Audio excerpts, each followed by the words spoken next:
வாழ்க வளமுடன். ஹாய் சகோஸ். இதயம் மீட்டும் மெல்லிசை போல உங்கள் மனதை மயக்கப் போகும் எழுத்தாளர் தீபா பாபு அவர்களின் கற்பனை சிதறல்களுக்குள் நம் பயணத்தை தொடங்கலாமா? அத்தியாயம் 39. அன்று இரவு உணவை அறைக்கே வரவழைத்து உண்டு முடித்ததும் ஜெய்சங்கர் எழுந்தான். சரிமா, நீயும் திலக்கு தூங்க, நாங்க காலையில வந்து திலக்க எங்களோட வெளியில கூட்டிட்டு போறோம். நீ நல்லா ரூம்லயே ரெஸ்ட் எடு. பொழுதுபோக்குக்கு டிவி இருக்குல்ல, சாப்பாட்டையும் ரூம்கே கொண்டு வந்து கொடுத்துருவாங்க. கதவை லாக் பண்ணிட்டு ஜாக்கிரதையா இருட்ட.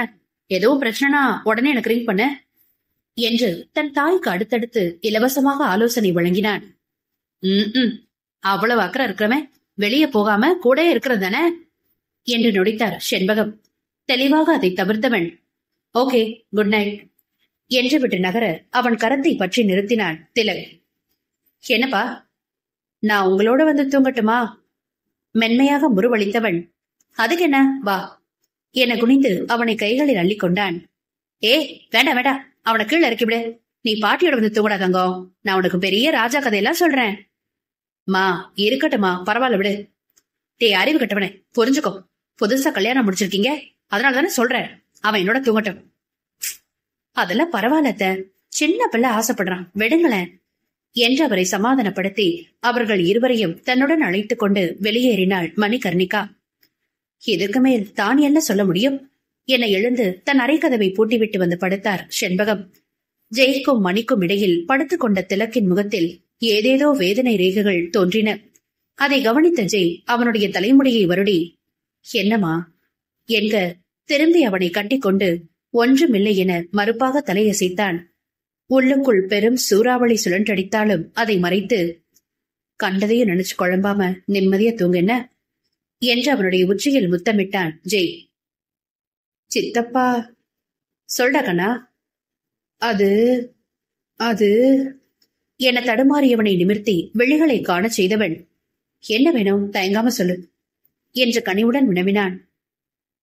என்ன தனியா விட்டுட மாட்டீங்களே என்றான் திலக், அதாவது ஆகாஷ் தவிப்போடு. சின்ன திகைப்புடன் மணியை ஏறிட்டவன் பெண் சிறுவனிடம் திரும்பி ஏன்பா அப்படி கேக்குற என்றான் குழப்பத்துடன். என்னவோ தெரியல, ஏதோ பயமா இருக்கு என்று கண்கள் கலங்கினான் திலக். கழுத்து வரை அடைத்த தன் மனதின் வேதனையை வலியோடு விழுங்கியவன் கண்டிப்பா உன்னை நான் என்னைக்குமே தனியா விடமாட்டேன்டா கண்ணா என்று உறுதி அளித்தபடி அவனை தன்னோடு சேர்த்து இறுக்கிக் கொண்டான். அவர்களுடைய சம்பாஷணையை கேட்டிருந்த மணிக்குத்தான் திக்கென்று நெஞ்சம் பதறியது. மதிய பொழுதிலிருந்து திலக் பேசிய வார்த்தைகளை எல்லாம் திரும்ப தனக்குள் ஓடவிட்டவளுக்கு தங்களுடைய திட்டம் எப்படியோ அவனுக்கு கண்டிப்பாக தெரிந்திருக்கிறது என்கிற சந்தேகம் தோன்றியது. எதையோ பொடி வைத்து பேசுவது போலவே அவனுடைய பேச்சும் நடவடிக்கையும் இருப்பதாக கவலை கொண்டான். ஆகாஷ் எந்த அர்த்தத்துல தன்னை தனியா விடக்கூடாதுன்னு சொல்றான் புரியலையே. அத புரிஞ்சுக்காம ஜேபி வேற அவனுக்கு வாக்களிச்சிட்டாரே என்று பரிதவித்தாள். ஏதோ சிந்தனையில் இருந்த ஜெய் அப்பொழுதுதான் மணியை கவனித்து ஓய் படுக்காம உட்காந்துட்டு என்ன யோசனை என்றான். ஆ என அவனிடம் திரும்பியவள் ஜெய்யின் அணைப்பில் இருந்து விலகி தன்னை கேள்வியோடு நோக்கும் சிறுவனின் பார்வையை எதிர்கொண்டாள். தூக்கம் வரல. திலக்கின் இதழ்களில் பரிகாச புன்னகை ஒன்று தோன்றிய அதே வேளையில் வார்த்தைகளும் அங்கிருந்து கேலியாக பிரசவித்தது. இன்னைக்கு பாட்டியை தவிர நாம 3 பேருமே தூங்க போறதில்ல என்றான் கண்கள் மின்ன. ஏன் இப்படி சொல்ற? இல்ல சித்தி, நாளைக்கு நாம மட்டும் தானே வெளியில போறோம், அதனாலதான் மகிழ்ச்சியில தூக்கமே வராதுன்னு சொல்ற என முறுவளித்தான் திலக். அதை ஏற்றுக்கொள்ள மனம் வரவில்லை என்றாலும் அவனிடம் மேலும் பேச விருப்பமற்று மனதில் பயத்தோடும் பாரத்தோடும் படுக்கையில் சரிந்தாள் மணி. மற்ற இருவரின் நெஞ்சில் என்ன இருந்ததோ அவளுக்கு தெரியவில்லை. ஆனால் மணிக்குத்தான் திலக்குடைய கேள்வியாலும் அதற்கு கிடைத்த பதிலாலும் ஜெய்க்கு எதுவும் ஆபத்து நேருமோ என்று சற்று அச்சமாக இருந்தது.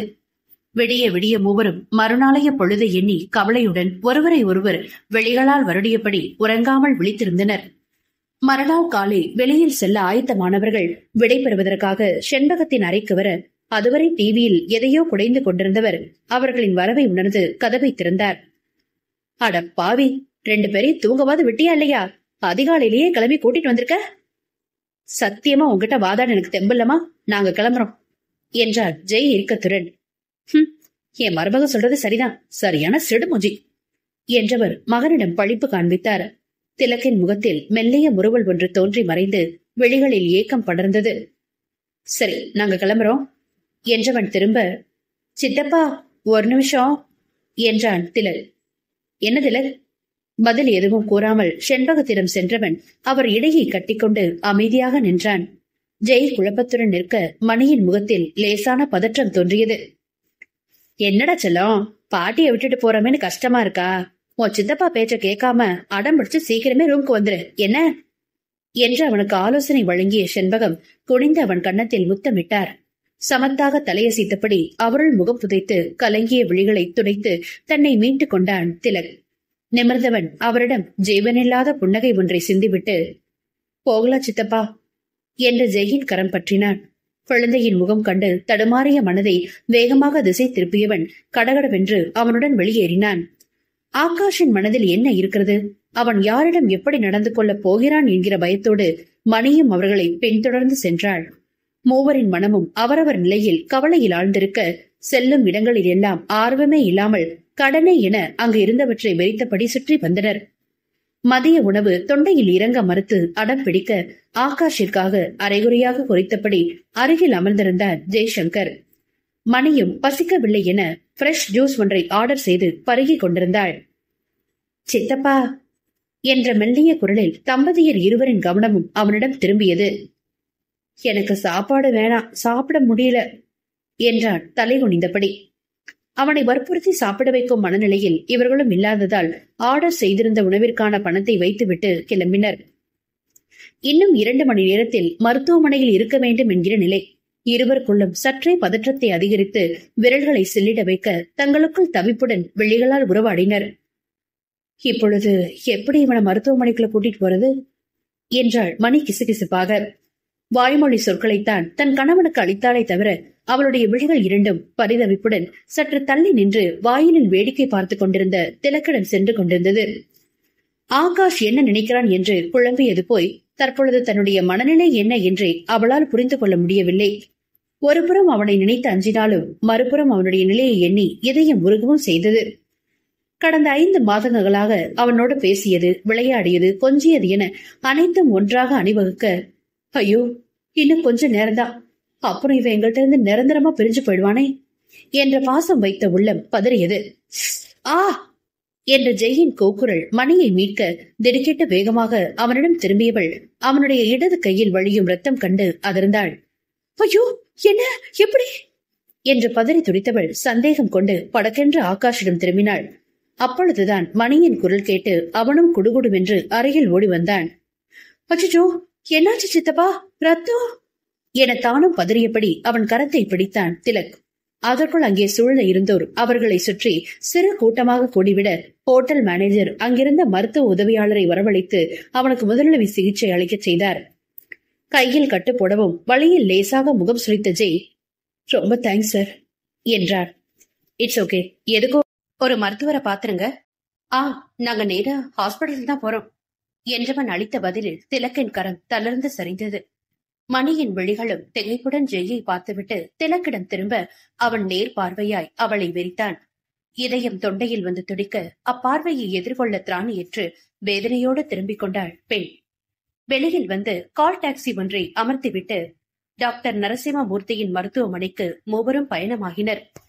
கனத்த இதயத்தைப் போலவே பயணமும் கனத்த அமைதியுடனேயே கழிந்தது. ஜெய் ஆகாஷை விட மணிதான் முட்களின் மேல் அமர்ந்திருப்பவள் போன்று தவிப்புடன் வந்தாள். அனைத்து விவரங்களையும் தெரிந்து கொண்டே ஆகாஷ் தங்களுடன் வருகிறான் என்பது அவளுக்கு உறுதியாக தெரிந்துவிட்டது. அவன் மனம் எவ்வளவு வேதனையில் துடிக்கும். ஆனால் ஏன் எதையும் வெளிக்காட்டாமல் அமைதியாக இருக்கின்றான்? ஒன்று கோபம் கொண்டு எங்களிடம் ஆக்ரோஷமாக நடக்க வேண்டும், அல்லது உணர்ச்சி வசப்பட்டு அழ வேண்டும். இரண்டும் இல்லாமல் இப்படி உணர்வற்று தெரிகிறானே என்று சிறுவனுக்காக வருந்தினாள். 1/2 மணி நேர பயணம் முடிந்து மருத்துவமனையில் இறங்கியவர்கள் ரிசப்ஷனில் தகவல் தெரிவித்துவிட்டு மருத்துவரின் அழைப்புக்காக காத்திருந்தனர். காத்திருந்த நேரம் முழுமையும் மற்றவர் முகத்தை நேரிடையாக ஏறிடாமல் வெறுமையாக சுற்றுப்புறத்தை ஆராய்ந்திருந்தனர். எங்கே அடுத்தவர் விழிகளை கண்டால் தங்களை மீறி உடைந்து விடுவோமோ என்ற பயத்தில் மூவருமே அதை தவிர்த்தனர். மருத்துவரின் அழைப்பிற்கு இணங்க உள்ளே வந்தவர்களை இன்முகத்துடன் வரவேற்றவர், பிளீஸ் என நாற்காலியை கை காண்பித்துவிட்டு அருகில் இருந்த செவிலியரிடம் எதையோ கிசுகிசுத்தார். அவர் வெளியேறியதும், அப்புறம் சொல்லுங்க, என்ன ப்ராப்ளம் என்று தன் ஆழ்ந்த பார்வையால் திலக்கை அளந்தபடி ஜெயிடம் வினவினார் மூர்த்தி. அவருடைய பார்வையில் லேசாக நடுக்கம் கொண்டு அருகில் இருந்த மணியின் கரத்தை கெட்டியாக பிடித்தபடி விழிகளை தாழ்த்தி கொண்டான் திலக். அவன் முகத்தில் தெரிந்த அச்சத்தை தவிப்புடன் ஊடுருவியவள் தன்னோடு சேர்த்து அவனை ஆதரவுடன் அணைத்துக் கொண்டாள். அவள் நெஞ்சில் முகம் புதைத்து இமைகளை மூடிய திலக்கின் விழிகள் மடை திறந்த வெள்ளமாய் நீரை பொழிய ஆரம்பித்தது. கையில லேசா காயம் பட்டுடுச்சு, அதான் என்று பேச ஆரம்பித்த ஜெய்யை கையை நீட்டி தடுத்தவர் தன் கூறு விழிகளால் திலக்கை ஆராய்ந்து விட்டு மணியை நோக்கினார். அலைப்புறம் தன் விழிகளை அவள் வேறுபுறம் திருப்ப ஜெய்சங்கரிடம் திரும்பியவர், பையனுக்கு விஷயம் தெரியுமா என்றார் அவசரமாக. ஒரு கணம் திடுக்கிட்டவன், இல்ல சார் என்று வேகமாக மறுத்தபடி திலக்கை பார்த்தான். உங்க மனைவிக்கு தெரிஞ்சிருக்கிறது கூட உங்களுக்கு தெரியல, அவ்வளவுதான் என்றவர் முறுவலிக்க கலங்கும் கண்களை மறைக்க வேண்டி தழைத்துக் கொண்டாள் மணி. ஆகாஷ் தங்கள் எண்ணத்தை கண்டு கொண்டுள்ளான் என்பதை முற்றிலும் எதிர்பார்த்திராத ஜெய், அது என்ன செய்வதறியாது தடுமாற மருத்துவர் எழுந்தார். Hi my dear little boy, இங்க அங்கிள்கிட்ட வாங்க, நாம கொஞ்ச நேரம் பேசலாம் என்றவர் திலக் கையை தொட அவன் மணியை விட்டு விலக மறுத்து அவளை இறுக கட்டி கொண்டான். எந்த இடத்தில் தவறு செய்தும் எப்பொழுது ஆகாஷிற்கு விஷயம் தெரியும்? மணியன் இதை என்னிடம் மறைத்தாள் என்று பலவிதமாக குழம்பிய ஜெய் அவனிடம் பேச வேண்டி அவசரமாக திரும்பினான். திலக், இங்க பாரு என்று அவனை தன்புறம் திருப்ப முயற்சி செய்தான் ஜெய். நான் உங்கள்கிட்ட பேசணும் என்று தேம்பிய குரல் அவன் நெஞ்சத்தை உழுக்க சட்டென்று குழந்தையை அள்ளி தன் மடியில் அமர்த்தி கொண்டவன், என்னமா என்றான் வேதனையோடு. அவன் கழுத்தை கட்டிக்கொண்ட திலக், சாரி என்றான் உடைந்த குரலில். எதுக்கு? வேண்டாம் என்று மறுத்தவனுக்கு மேலே பேச நான் எழவில்லை. சித்தப்பா, நான் என்று தடுமாறியவனை ஜெய், சொல்லு ஆகாஷ் என்க மணியிடமிருந்து மெல்லிய விசும்பல் ஒளி எழுந்தது. என்ன வெறுக்கலையே? இல்ல என்று வேகமாக தலையசைத்தவன், எனக்கு வேற வழி தெரியடா கண்ணா, அவன் திலக் என உதட்டை கடிக்க ஜெயிடமிருந்து விலகிய ஆகாஷ் அவன் முகத்தை நிமிர்த்தினான். எனக்கு தெரியும் சித்தப்பா என்று புன்னகைத்தான். அது உனக்கு எப்படி என்று வார்த்தையை முடிக்காமல் குழப்பத்துடன் நிறுத்தினான்.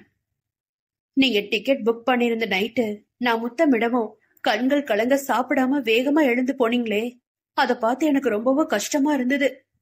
நான் தப்பு செய்யறேன்னு புரிந்து உங்களை பாக்கணும்னு ஆசையா இருந்ததால தூங்குறதுக்கு படுத்ததுக்கு அப்புறம் திலக்கிட்ட இருந்து விலகி உங்க ரூம்க்கு வந்த. அப்ப நீங்களும் சித்தியும் என்னை பத்தி பேசினது எல்லாத்தையுமே நான் கேட்டேன். என்ன நீயே இத்தனை நாளா எங்ககிட்ட எதுவுமே சொல்லல? ஒரு நொடி விழிகளை தளித்தவன் பின் நிமிர்ந்து, ஏற்கனவே என்ன காப்பாத்த முடியலன்னு நீங்க ரொம்ப ஃபீல் பண்ணிட்டு இருக்கீங்க. இதுல நான் என்ன வெளிப்படுத்தினா இருக்கிற 3-4 நாட்களும் எல்லாருமே சோகமாகிடுவோம். உங்களோட இருக்கிற வர மகிழ்ச்சியா இருக்கணும்னு தான் நினைச்சேன். எனக்கு தெரியாதுன்னா நான் என்ன சந்தோஷமா வச்சுக்கொள்ள வேண்டி நீங்க சாதாரணமா இருப்பீங்கன்னு தான் நான் சொல்லவே இல்லை என்றவன் முடிக்க, ஏண்டா என்றபடி பெருகும் அழுகையுடன் அவன் நெற்றியோடு தன் நெற்றியை முற்றினான் ஜெய்சங்கர். சித்தப்பா என அவன் முகம் நோக்கினான் ஜெய். நான் தொடர்ந்து திலக்கோட உடல்ல வாழ்ந்தா அது அவனோட எதிர்காலத்துல பிரச்சனைன்றது எனக்கு நல்லா புரியுது. ஆனா இவன் கிட்ட இருந்து விலகினா எனக்கு யாருமே இல்லைங்கிறத நினைச்சாலே பயமா இருக்கு. அந்த இருட்டு உலகம் எனக்கு பிடிக்கல. நான் தொடர்ந்து இங்கே இருக்கிறதுக்கு ஏதாவது வழி பண்ணுங்களேன் என்று அவனுடைய கண்ணம் பற்றி ஏக்கமாக கெஞ்சினான் ஆகாஷ். நட்புகள் எல்லாரும் நம்ம சேனலை மறக்காம சப்ஸ்கிரைப் பண்ணுங்க. கதையை கேளுங்க, லைக் பண்ணுங்க, கமெண்ட் பண்ணுங்க, பிடிச்சவங்க ஷேர் பண்ணுங்க. நன்றி.